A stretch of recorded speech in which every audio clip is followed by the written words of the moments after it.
Hello, and welcome back to the Nasty Metal Producer channel here at YouTube, and of course I am here with the first box set showcase video of 2017. Of course, this is for the Gillan,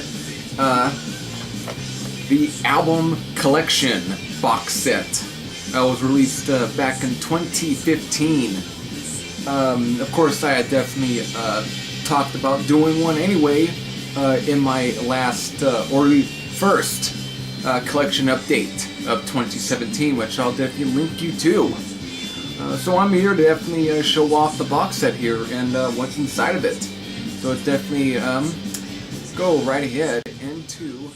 Okay, so here we are with the box set here. As you can see, let me show off a little bit of that. A little bit of that. Let me show off the spine as well if I have to. Okay, so let's definitely get in. Okay, so the first thing that's up is, of course, is the booklet, which, of course, say here the photos and good photo of Gillan during the Future Shock album. Interview, not technically interviews, definitely more of a history, a little bit like a go through a bit of the history of the band. Of course, again, more good photos. There, of course, all that, all the single covers and everything, pretty cool.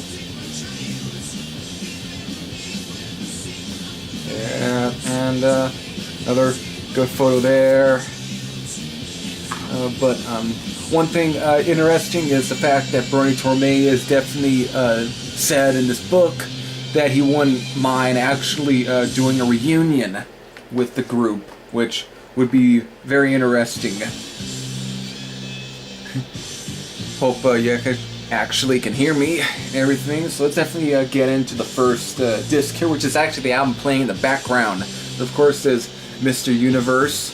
Here is pretty much housed inside of a mini LP like sleeve back and everything. I can't show off the disc because it's playing in the back. I know, not a good thing, but you'll definitely get a feel of mostly of the discs when I show them more. This might be actually my favorite album, actually, of the Gillan stuff. It's like, these albums are great, but for some reason this one might be my favorite. This one, the more times I listen to it, the more just it sticks. Just songs on here like Secret of the Dance, Roller, the title track, Vengeance, Puget Sound, Dead of Night, Message in a Bottle, and of course the last track, Fighting Man. The album's chock full with a whole lot of good, you know, very much that new wave of British heavy metal sound. Very much reminded me of Samson. And of course these albums were all recorded at the Kingsway studio recordings, which of course is where Samson recorded Head On. Alright, next album, Glory Road. Again, mini LP and everything. We show off a little better than that. Now, we show off the disc. Pretty much this will give the idea of what the discs pretty much look like. Just like this, it will either be a different color, maybe silver, and it will just show the album cover right on, you know, right there.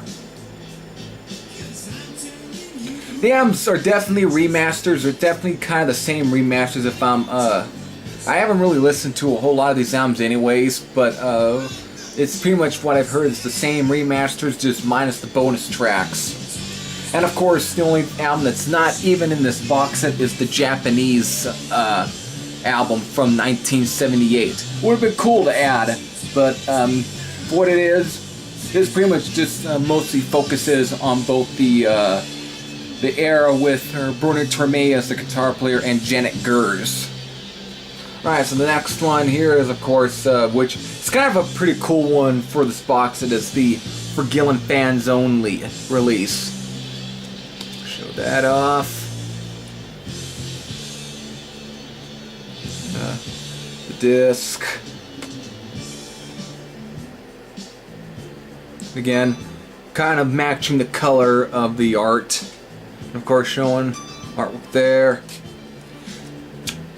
Well, both these albums right here were both released in 1980.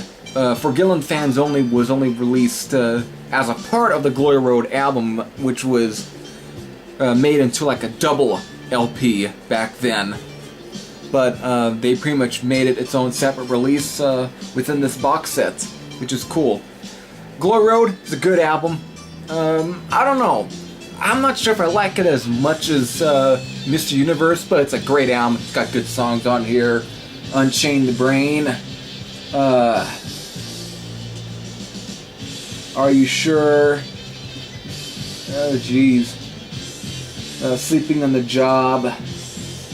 On the Rocks, which of course was actually featured on my Rocket Cotton Steel LP, which is actually where I actually got to listen to a bit more of Gillan's stuff here. Of course, the version of On the Rocks on that album, the On Rocket Cotton Steel, actually, it's kind of an edited version. It kind of takes out the whole entire intro, but it's interesting to have both versions. Other tracks on here: Running White Face, City Boy, of course, Nervous. Good tracks. Here, this is pretty much more of a compilation album, actually. It pretty much isn't a full-on Gillan album. It's mostly recordings that was pretty much recorded by members of them, like stuff that was recorded outside of Gillan. Of course, you got a song here with a jam track with both John McCoy, Bernard Termay, and Samson drummer Thunderstick playing on a track, and it's actually probably one of the best songs off here, because most of this is either adding like clips and other very kind of humorous stuff. Not sure if I'd listen to it all the time, but it's definitely a good release nonetheless. Alright, let's move on. Next one is, of course, Future Shock. Again, mentioned the LP. Though, technically, even though it's got the photo or everything, it's just minus the booklet. That was, included here, the booklet and everything. It's not, they don't replicate that unless you got the vinyl box set up version.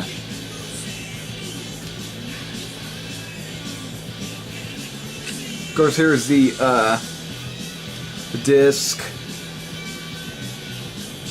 Now, I'm definitely gonna be really honest here. The remastering for this album, compared to some of the most of the remastered sounds here, probably not the best.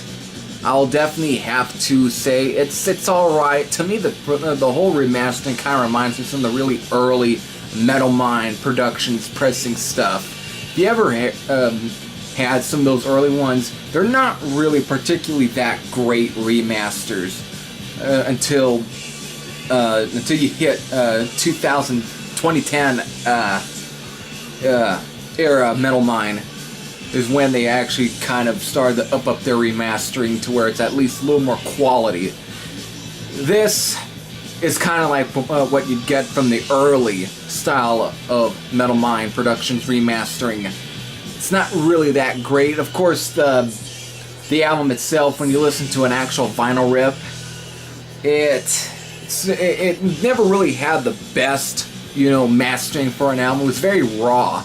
But I think the rawness does add a bit something to the album anyway. It makes it sound a lot more heavier, more almost in the line of some of the Tank, Motorhead type of style of new wave of British heavy metal.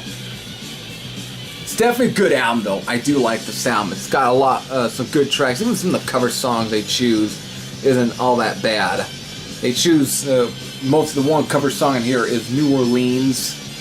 It's actually, they actually do give it a bit of a touch to it, but it's definitely an overall good album. Let me show off again. That. All right, let's definitely get into the next one, which is, of course, is Double Trouble. Back.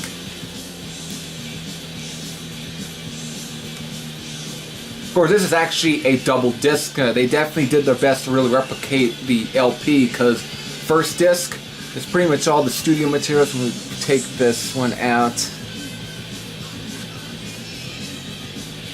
It's all the studio material, and of course, you'll get the idea that the second disc is all the live material, which was mostly all recorded at the August '81 at the Reading Festival, with only one song being recorded somewhere else. I can't remember, but this was, of course, debuted X, White Spirit, and future, and then future Iron Maiden guitar player Janet Gers. The album really did mark a little bit of a change in sound. To me, listening to this album, it's like while some of the early albums kind of really had that early Deep Purple sound in some ways, this album, to me, listening to it kind of gives way to what you would actually expect from an 80s or later era Deep Purple, a la Perfect Strangers. This album really kind of does remind me a bit of Perfect Strangers in many ways. It's definitely a good album. I really like this one, actually. Got some good songs here. I'll Rip Your Spine Out, Sunbeam, and the very kind of commercial-esque track, Nightmare, is a pretty good track. Of course, Haley Bop Bop, definitely good rocker. And of course, the last track, Born to Kill. It's probably the most proggiest song, but the thing is, Deep Purple was definitely known for having some very proggy-ish type of songs, and this one really kind of keeps in line with that. Something I think that kind of disappeared with later era Deep Purple, if you ask me. But still, it's a good album. The live stuff, definitely good. Nothing bad. Alright, let's definitely get to the last disc here, which of course is Magic. Gatefold. Needs to be also bring up the CD.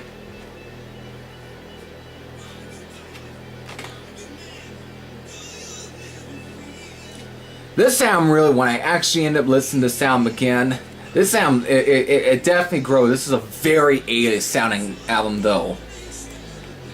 To me, this album is where they actually kind of began to sound a little more commercial, a little more what you expect from later, like again with Double Trouble, later era Deep Purple.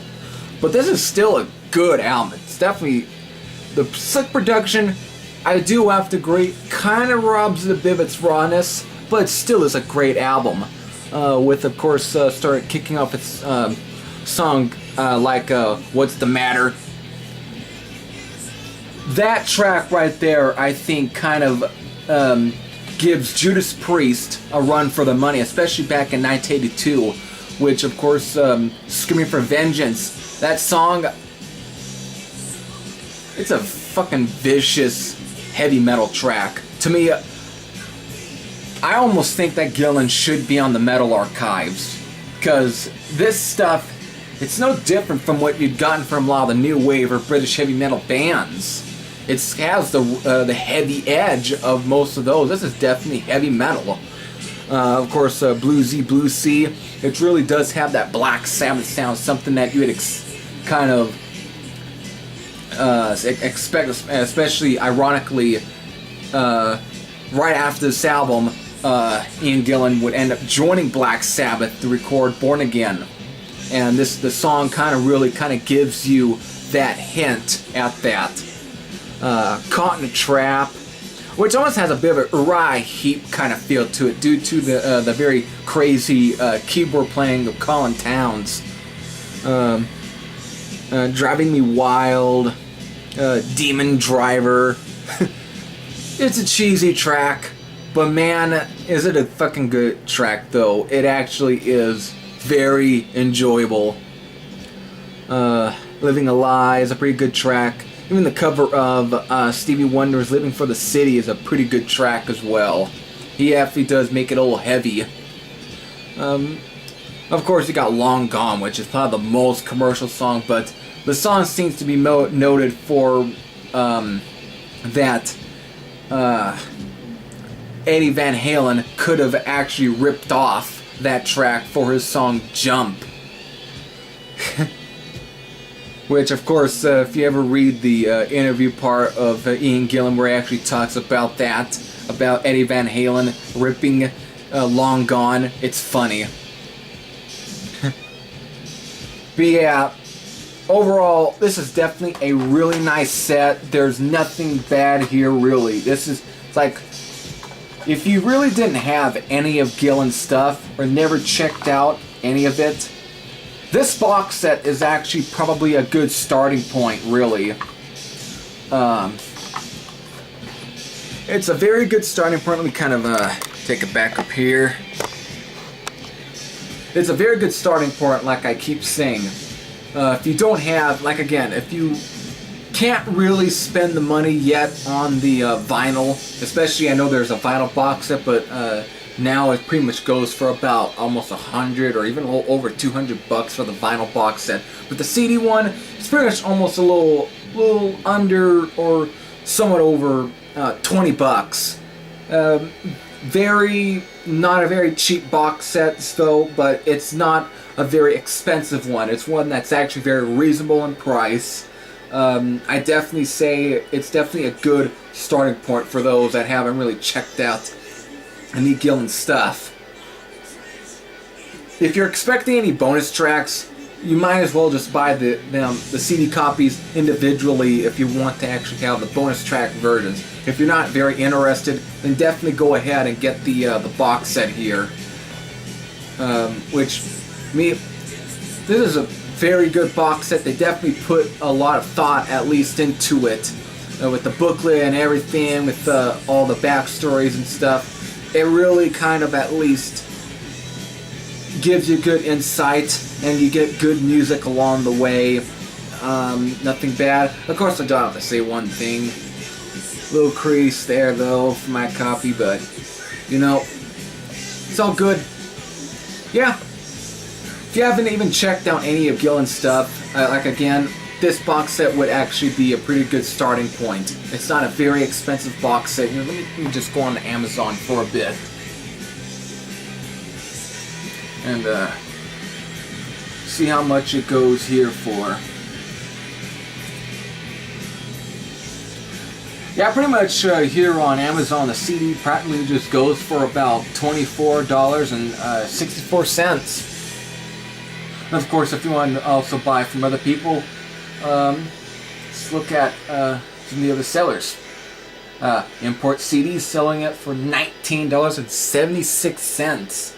So really, if you really want to actually have this box set, you don't have to worry about forking out way too much. Everything is under a reasonable price here, and for a set, this is definitely a good box. And if you're really a Gillan collector or just an Ian Gillan fan in general, you probably would end up having to get this box set anyway, if you're that much of a fanatic. So, good box set, good albums here, nothing really terrible at all, though I rarely will play the For Gillan Fans Only disc, but that's just if I'm not in the mood to listen to a bunch of clips or some odd stuff here and there. It's an interesting disc, but most of the other albums get a lot more play. Anyways, good box set, nothing terrible at all here. This is all filled with good A stuff. So, hope you got a little bit of an insight on some of this box set. Hope you actually got some good information from me. So, until then, this is Heavy Thrasher saying I'm out. I'll see you later. And I'll definitely be doing a bit more box set videos later on this year. Of course, I'm definitely going to be doing some reviews, which are definitely going to be coming up somewhere maybe today or tomorrow. I don't know. Later.